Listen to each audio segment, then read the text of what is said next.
जन्नत को जब हॉस्पिटल लाया गया तो डॉक्टर उसकी हालत देखकर कानों को हाथ लगाने लगे। अस्सलाम वालेकुम, कैसे हैं आप लोग। मैं हूं आपके साथ अदनान और आज जो आपके साथ कहानी सुनाने जा रहा हूं, शेयर करने जा रहा हूं, ये लाहौर और शेखुपुरे की है। लाहौर चाइना स्कीम की रहायशी जन्नत, जिसकी शादी आज से कोई 10 साल पहले शेखुपुरा के उस्मान से होती है। शादी हो गई, तकरीबन इनका एक 7 साल का बेटा है और 8 माह की बच्ची है। 7 साल का बेटा, बीच में वक्फा आया, 8 माह की इस वक्त बच्ची है। और जन्नत का शौहर जो है उसके साथ बहुत जुल्म करता है। जन्नत का शौहर दूसरी औरत के चक्कर में पड़ा हुआ था। अब वो करता क्या था कि दूसरी औरत को शॉपिंग करानी, खाने खिलाने, बाहर घुमाना, और जब घर पे बीवी ने कहना कि हमारे अखराजात तो खाली जेबें दिखानी। अब ये अपनी बीवी से कहता था कि मैं दूसरी शादी करना चाहता हूँ, और इस पर बीवी वही कहती कि पहले हमारे अखराजात तो पूरे कर लो, फिर कर लेना दूसरी शादी। लेकिन इसका शौहर जो है वो इन चीज़ों से बाज नहीं आ रहा था। घर में हल्के फुल्के झगड़े रहते थे। तो 1 साल पहले क्या किया कि शौहर ने बीवी पर सांप लाकर छोड़ दिया। ये उससे छुटकारा पाना चाहता था, बाहर कहीं से सांप पकड़ा और घर में लाकर जन्नत के ऊपर सांप छोड़ दिया।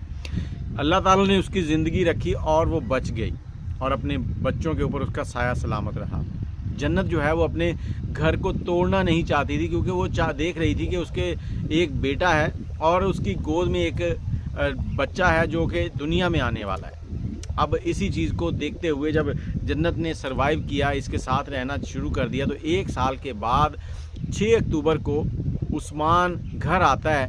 इसके यहाँ एक बेटी भी है 8 माह की और एक बेटा है। बेटा कमरे में बैठा है, बेटी अपने झूले के अंदर है, और इसके जो बहनें हैं वो आ जाती हैं, इसके बहनों के शौहर जो हैं वो आ जाते हैं। उस्मान अपनी बीवी से वही मुतालबा करता है कि मैं दूसरी शादी करना चाहता हूँ।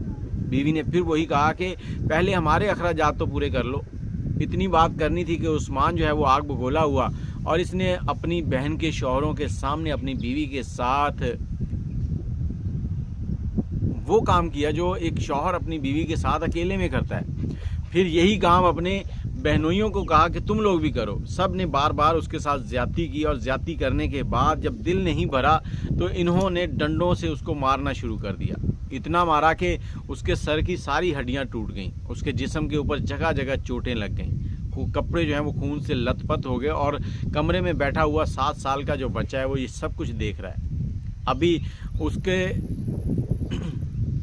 जब देखा कि वो अधमरी सी हो चुकी है तो इन्होंने उसको ठुड्डे मारे, और उसकी सास और ससुर ने भी इस काम में अपने हिस्सा ज़रूर डाला।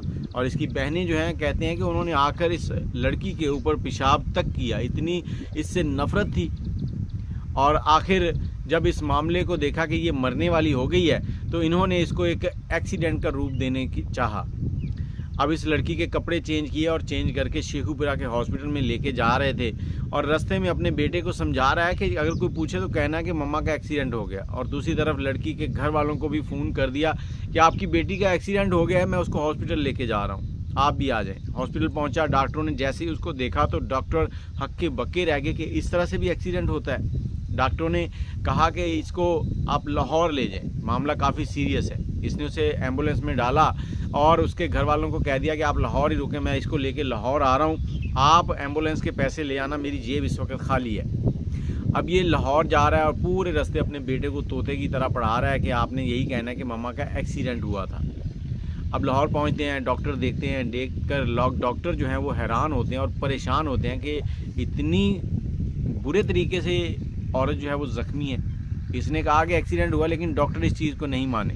डॉक्टरों ने अपनी तहकीकात शुरू की, डॉक्टरों ने उसकी सांसें बहाल की, और उसके बाद जब उसका मुआयना किया गया तो पता चला कि इस औरत के साथ कई बार जिनसी ज़्यादती की गई है और उसके जिस्म के हर हिस्से पर चोटों के निशान हैं। अब ये चीज़ें जब लड़की के वालिदैन को बताई, और दूसरी तरफ जब उसके शौहर उस्मान ने ये सारा मामला देखा तो उसने वहाँ से भागना जो है वो मुनासिब समझा और हॉस्पिटल से फ़रार हो गया। जबकि जन्नत के घर वालों ने उस्मान के ऊपर मुकदमा दर्ज करवा दिया है। अब यहाँ पर पूछना ये है कि जब जन्नत ये सारे मामला 10 साल से बर्दाश्त कर रही थी, क्या उसने अपने माँ बाप को जाकर बताया नहीं? और दूसरी तरफ माँ बाप क्यों ना सोचें अपनी बेटियों की शादी करते वक्त कि हम किसे अपनी बेटी दे रहे हैं। बेटी बाप के लिए एक शहजादी होती है, और जब इस तरह के जलादों के हथे चढ़ती है तो ये उसकी दुर्गत बना के छोड़ते हैं। مارنا تو اپنی جگہ، اور اپنے ہی بہنوئیوں سے اس کے ساتھ زیادتی کروانا کتنا بڑا ظلم ہے۔ باقی آپ اس بارے میں کیا کہتے ہیں، اپنی رائے ضرور دیجئے گا۔ اور یہ تحریر تھی بھٹی صاحب کی جو کہ میں نے فیس بک سے لی ہے، آپ لوگوں کے ساتھ شیئر کی ہے۔ یہ جو 2 تصویریں دکھائی ہیں بقول ان کے، یہ جنت اور عثمان کی ہیں۔ اپنی رائے ضرور دیجئے گا اور ویڈیو کو شیئر کیجئے گا۔ اگر آپ کے علاقے میں بھی کسی عورت کے اوپر اس طرح کا تشدد یا ظلم ہو رہا ہے تو اس کو روکنے کے لیے اپنا ہاتھ آگے ضرور بڑھائیں، نہیں تو قیامت کے دن آپ سے سوال ضرور ہوگا کہ تم جانتے تھے، تم نے کیوں نہیں اس کو روکا۔ اللہ حافظ۔